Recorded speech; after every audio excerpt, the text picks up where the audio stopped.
Hello everyone, welcome to my YouTube channel DS find. आशा करता हूँ आप सभी लोग ठीक होंगे। आज इस वीडियो में मैं आपसे बात करने जा रहा हूँ वरुण ग्रह और कुछ खगोलीय पिंड। इनके बारे में हमने पिछली जो वीडियोस थी उनमें डिस्कशन नहीं किया है। चलिए तो स्टार्ट करते हैं। जो आपका वरुण या नेपच्यून प्लेनेट, ठीक है, ये आकार में सबसे चौथे नंबर का बड़ा ग्रह है। कौन से नंबर का? फोर्थ नंबर का सबसे बड़ा है और दूरी में सबसे लास्ट। हमारे सौर मंडल का सबसे लास्ट ग्रह आपसे पूछा जा सकता है, तो वो कौन सा है? वरुण। ठीक है, अरुण वरुण, तो सबसे पीछे कौन आएगा? वरुण। ठीक है, अगर आपको अरुण वरुण में कंफ्यूजन हो तो पहले देखिए, लास्ट में आ पहले वर्णमाला में आ पहले आता है या बा पहले आता है, तो आप बाद में आता है, तो सबसे बाद का ग्रह कौन सा है? वरुण। ठीक है, इसका जो घूर्णन है मींस रोटेशन है, ये अपनी एक्सिस पे 16 आवर्स लेता है और ये सूर्य की परिक्रमा मींस एक रेवोल्यूशन 165 वर्ष में पूरा करता है। कहीं कहीं 164 वर्ष भी लिखा हुआ कुछ किताबों में। ठीक है, तो इसको देख लीजिएगा। वैसे 165 कंफर्म है आपका। ओके, और इसकी जो खोज की थी वो किसने की थी? जॉन गालेन ने। किसने की थी? आपको इतना ही याद रखना। इससे पहले कुछ लोगों ने अपनी हाइपोथेसिस दी थी, परिकल्पनाएं उन्होंने बताई थी अपनी, लेकिन हमें इतना याद रखना है कि इसकी खोज किसने की थी? जॉन गालेन ने। ये सर्वाधिक ठंडा ग्रह मीन्स, अगर ये भी पूछा जा सकता है आपके एग्जाम में कि सबसे ठंडा ग्रह कौन सा है इनमें से, फॉलोइंग में से, निम्न में से सबसे सर्वाधिक ठंडा ग्रह कौन सा है? तो देखिए, जो सबसे लास्ट में होगा वो सर्वाधिक ठंडा होगा। क्यों होगा? उसका रीजन मैं बता देता हूं। क्योंकि ये सूर्य है। अब सूर्य के पास जो सन है सबसे पास में होगा, उस ग्रह पर आपकी सबसे पहले किरणें पड़ेंगी उस पर। ठीक है क्या? और जो सबसे दूर होगा उस पर धीरे धीरे जो लाइट की इंटेंसिटी है, उसके अंदर जो हीट एनर्जी है वो धीरे धीरे धीरे कम हो जाती है। आप ऐसे समझ लीजिए, जब सन हमारे सिर के ऊपर रहता है 90 डिग्री पर लंबवत रहता है हमारे, तो हमें बहुत ज़्यादा गर्मी लगती है दिन में। इसलिए तो हमारे 12 से 2 के बीच में बहुत ज़्यादा गर्मी लगती है हमें, और इवनिंग में और मॉर्निंग में हमें इतनी ठंडी नहीं लगती है, क्योंकि वो वहाँ पे तिरछी पड़ती है। ऐसे ही अब यहाँ जाते हैं, ये सबसे लास्ट में तो यहाँ तक पहुँचने में इनके अंदर की जो हीट इंटेंसिटी एनर्जी है वो क्या हो जाती है? कम होती चली जाती है। ठीक है, दूसरा, इसके 13 ज्ञात उपग्रह हैं, जिसमें से ट्राइटन इसका सबसे बड़ा उपग्रह है। ओके, फिर उसके लारिसा, प्रोटियस, ये और बाकी के इसके अन्य ग्रह हैं। ठीक है, इसे समुद्र का देवता भी कहा जाता है। ठीक है, क्या कहा जाता है इसको? समुद्र का देवता कहा जाता है। और यह हरे रंग का ग्रह है। कैसा है?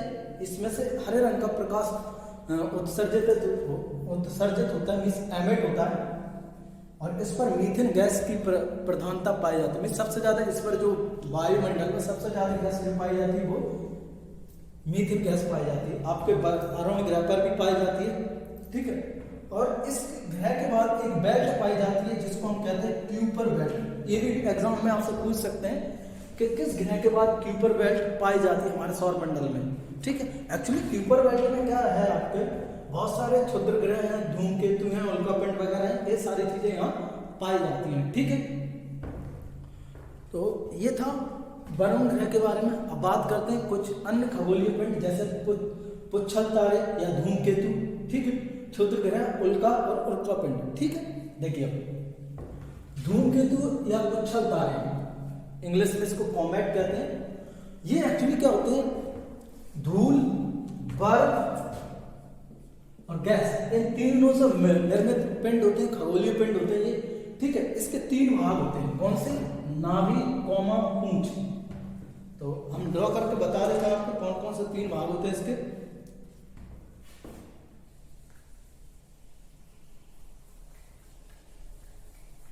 ठीक है, तो धूमकेतु इस तरह कैसा होता है, थोड़ा सा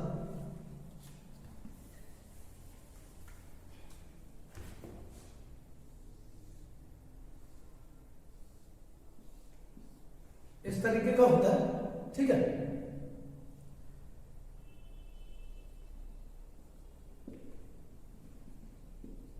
ये इसकी पूंछ होती है। तो ये आपकी इसकी क्या है, पूंछ है, ये इसकी नाभि है और ये कॉमा है, मध्य भाग। ठीक है, तो इसके 3 भाग होते हैं, इस तरह का होता है धूमकेतु। ठीक है, और जो पूंछ रहती है इसकी, ये पूंछ जो है इसकी, वो हमेशा सूर्य के विपरीत दिशा में रहती है। किस में रहती है, उसके अपोजिट डायरेक्शन में रहती है। ठीक है, मीन्स आपका जिस तरफ सूर्य है उस तरफ नहीं होगी, उसके अपोजिट डायरेक्शन में होगी। एक जो फेमस, सबसे फेमस धूमकेतु है वो है हेली। कौन सा है, हेली, जो कि हमेशा प्रत्येक 76 वर्ष बाद दिखाई देता है। कितने वर्ष बाद, 76 ईयर्स। इसको एक बार ये दिख गया, जैसे आज दिख गया 2020 में, तब ये फिर जाके कब दिखेगा आपका, 2096 में, मीन्स 96 में। ठीक है, एक इसके लिए, इनकी स्टडी के लिए एक डीप इम्पैक्ट मिशन भेजा था। कौन सा मिशन, डीप इम्पैक्ट मिशन। ये किसने भेजा था, नासा ने। और ये कब भेजा था, 2003-05 में। कब भेजा था ये, 2005 में। ये आपसे पूछ सकते हैं कि डीप इम्पैक्ट यान जो है वो किस खगोलीय पिंड से संबंधित है, तो वो है आपका धूमकेतु या पुच्छल तारे से। ठीक है, अब बात करते हैं क्षुद्र ग्रह। जो क्षुद्र ग्रह होते हैं वो एक्चुअली मंगल और बृहस्पति ग्रह के बीच में पाए जाते हैं। जब मैंने आपको स्ट्रक्चर ऑफ सौरमंडल पढ़ाया था तो उसमें हमने बताया था आपको कि ये आपका सन है, ठीक है, ये आपका मंगल है और ये बृहस्पति है। इसके बीच में एक बेल्ट पाई जाती है जिसको हम कहते हैं क्षुद्र ग्रह। क्या कहते हैं, ये आपका मंगल है और ये जुपिटर है, ये मार्स और जुपिटर। ठीक है, इसको हम इनको कहते हैं क्षुद्र ग्रह। ठीक है, तो ये किसके बीच में पाए जाते हैं, इनके बीच में पाया जाता है, किसके, बृहस्पति और मंगल के बीच में। ये क्वेश्चन कई बार आया, कई एग्जाम में पूछा गया है कि क्षुद्र ग्रह किन 2 कक्षाओं के बीच में पाए जाते हैं, किन 2 ग्रहों की कक्षाओं के बीच में। तो आपको आंसर टिक करना, मंगल और बृहस्पति। सेरेस, इस नाम को याद रख लीजिएगा, बहुत इंपॉर्टेंट है। तो सेरेस जो है वो क्षुद्र ग्रह में, मीन्स एस्ट्रॉइड में सबसे बड़ा है और सबसे चमकीला है। ठीक है, सबसे बड़ा और चमकीला ब्राइटेस्ट कौन सा है, सेरेस। ओके, और बाकी क्या अन्य क्षुद्र ग्रह आपको 4 वेस्टा, 52 यूरोपा, 243 एडा, 1862 अपोलो और 511 डेविड। ठीक, डेविडा, ये प्रमुख आपके क्या है, क्षुद्र ग्रह, इनके नाम आपसे आ सकते हैं। ठीक है, अब डिस्कशन करते हैं उल्का और उल्का पिंड, मीटियोर्स एंड मीटोराइट। ठीक है, तो एक्चुअली उल्का पिंड क्या है, ये मंगल और बृहस्पति की कक्षाओं में भी पाए जाते हैं और सबसे ज्यादा इनका जो घनत्व है, मीन्स सबसे ज्यादा जो पाए जाते हैं क्यूपर बेल्ट के बाद पाए जाते हैं। ठीक है, किसके बाद पाए जाते हैं, क्यूपर बेल्ट। एक चीज और बता दूं आपको, क्षुद्र ग्रह से, एस्ट्रॉइड से संबंधित, वो याद रख लीजिएगा।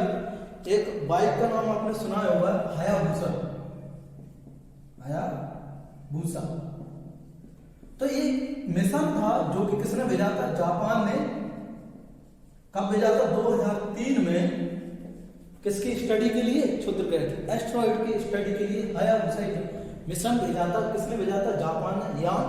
ठीक है, 2003 में भेजा था और किस से संबंधित है, वो क्षुद्र ग्रह से संबंधित है। ठीक है, तो एक्चुअली उल्का पिंड ये भी क्या होता है, आपके क्या पाए जा रहे हैं, आपके जो अंतरिक्ष है उसमें बहुत सारे उल्का पिंड है, मीटियोर मीटोराइट्स हैं, ये लगातार घूम रहे हैं। कई बार क्या होता है, ये घूमते घूमते हमारी पृथ्वी की कक्षाओं में प्रवेश कर जाते हैं, वायुमंडल में। ठीक है, क्या कर जाते हैं, प्रवेश कर जाते हैं। तो इनमें घर्षण और सूर्य की गर्मी के कारण, हीट के कारण, क्योंकि पृथ्वी की तरफ सूर्य नजदीक है। ठीक है, तो इनमें क्या होती है, आग लग जाती है। क्या लग जाती है, आग लग जाती है। ठीक है, तो वो जलते हुए दिखाई देते हैं और फिर वो क्या होती है, आग उनमें लग जाने के बाद वो जलकर वहीं के वहीं क्या हो जाते हैं, राख हो जाते हैं। तो उसको हम कहते हैं उल्कास्म। क्या कहते हैं उसको, उल्कास्म कहते हैं या।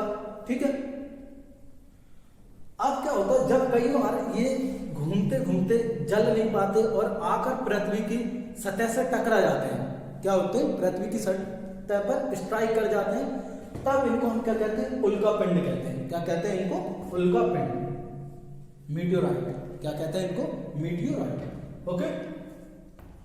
और इन्हें हम शूटिंग स्टार भी कहते हैं। जब वो जल के आता है और वो बुझ जाता है तो हम उसको क्या कहते हैं? शूटिंग स्टार भी कहते हैं। ठीक है, तो ये था हमारे सौर मंडल का होल एनालिसिस है। मैंने आपको इस सौर मंडल में मैंने आपको सूर्य और चंद्रमा के बारे में नहीं पढ़ाया, पृथ्वी के बारे में आप सभी जानते हैं। इसकी भी मैं एक क्लास बनाऊंगा। तो क्योंकि मैं चंद्रमा और सूर्य के बारे में पहले ही आपको वीडियो बना चुका हूं, तो आप मेरे YouTube चैनल पर जाकर उनके बारे में स्टडी कर सकते हैं, पढ़ सकते हैं। Okay, I hope you like the video. Please subscribe my YouTube channel DS Fine। Thank you for watching.